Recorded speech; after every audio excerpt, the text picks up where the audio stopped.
Masakit po. Lagi po siyang kasama sa may award.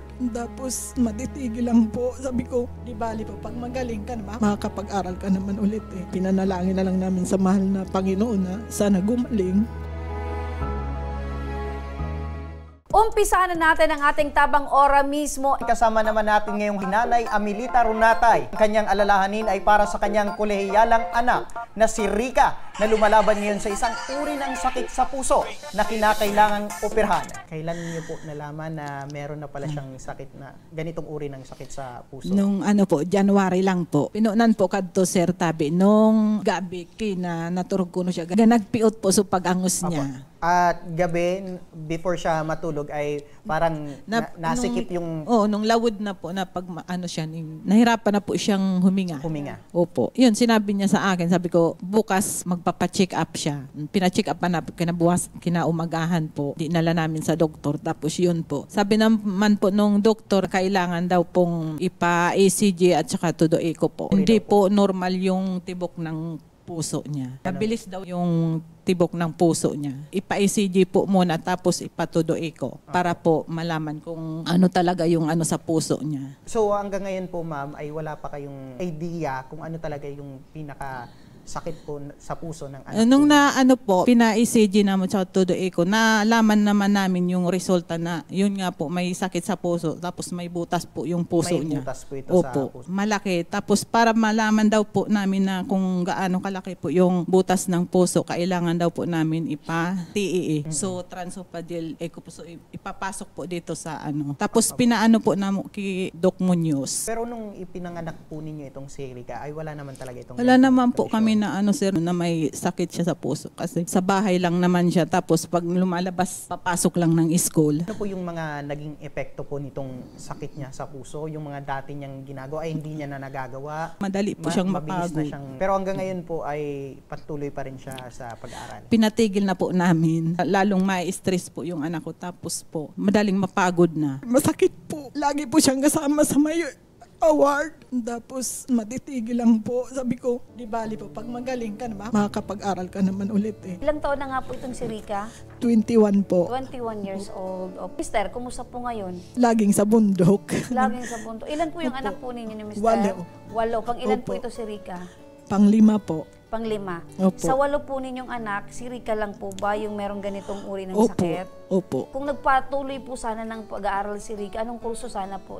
4th year na sana ngayon. IBM po, ma'am. So gusto niyang magkaroon ng negosyo? Kung sana po, kung yung makaraos lang po, makapagtrabaho siya para po sa sarili din naman niya. Hindi ko po matanggap na ganun, pero sabi naman ng iba, daw, kailangan tanggapin kasi nandyan na yan.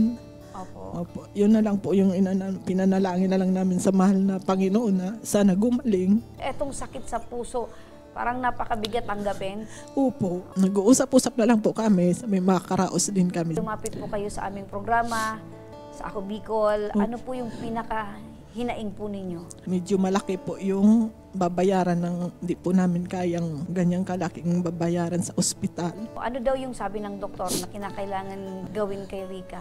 Open heart surgery po. Nasa magkano na itong sinasabi ng doktor? Po, 1 million po. Mahigit. Mahigit 1 milyon po. Dahil sa kahilingan po ninyo, nanay, na matulungan po kayo dito po sa pagpapa-opera po sa anak po ninyo. Nasa kabilang linya po ng ating telepono si Ma'am LB Sidenio, ang coordinator ng Ako Bicol Party List. Ano po yung maaring maitulong po ng Ako Bicol Party List para po sa kanila? Yes po, si Kong Saldi po kaisa ni nanay sa pag-aalala sa kalagayan ng kanyang anak. Ang Ako Bicol po nakahandang tumulong sa bayarin ni nanay sa operasyon ng kanyang anak sa open heart surgery. Ngayon po, yung doktor, kakausapin natin na i-charity yung pasyente ni nanay para hindi sila magbayad sa professional fee. Si Kong Saldi po sa Kong Garbin, nangako naman po na isi-zero balance po yung hospital bill nila na pwedeng i-charge natin sa MAIP. So, ibig sabihin, yung hospital bill ay sasagutin na ng Ako Bicol Party List at tutulungan pa ng Ako Bicol na sana pakiusapan yung professional fee ng doktor na maipababa. Yes po, yes po. Kausapin po natin yung doktor na mag-o-opera sa kanila and then refer po natin sa social worker para ma-assess po sila para mabigay natin yung libreng tulong ng Ako Bicol Party List. Ayun! Ganun, nanay, ang Ako Bicol Party List. Ganyan si Miss LB. Tutulungan po kayo Salamat para po. po yung tulong, yung serbisyo ng Ako Bicol Party List ay matanggap po ninyo. Maraming salamat po, ma'am.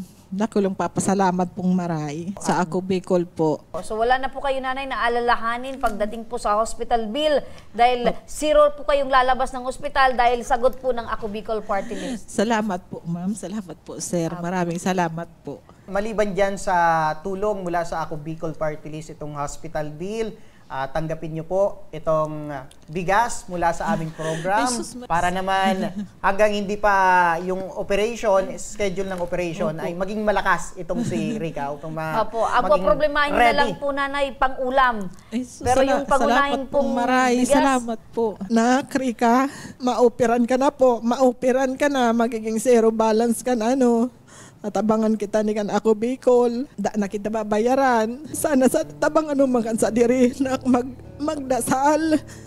Lagi humingi ng tulong sa Panginoon. Ang kading nangyari ka di sa anak natin. Malalampasan man sana ka din na ta. Kaiba na ka di sa pagsubok. Magdasal din tayo parehas. Ikaw din, huwag kang makakalimot na magdasal kahit laging sa bundok, kaya natin. Sa Ako Bicol Party List po, marami pong salamat kay Kung Saldi po sa tumulong po na para maging zero balance yung sa operasyon po ng aking anak. Maraming salamat po. Meron po kaming staff na aalalay po sa inyo hanggang sa mga susunod na proseso upang matanggap nyo po itong tulong mula sa Ako Bicol Party List. Yan po, nanay, ang kagustuhan ni Congressman Saldi ng Ako Bicol Party List na mapagaan po yung ating pakiramdam, yung ating buhay dahil lagi pong naandyan ang Ako Bicol Party List para po tumulong sa mga nangangailangan. Opo, salamat po.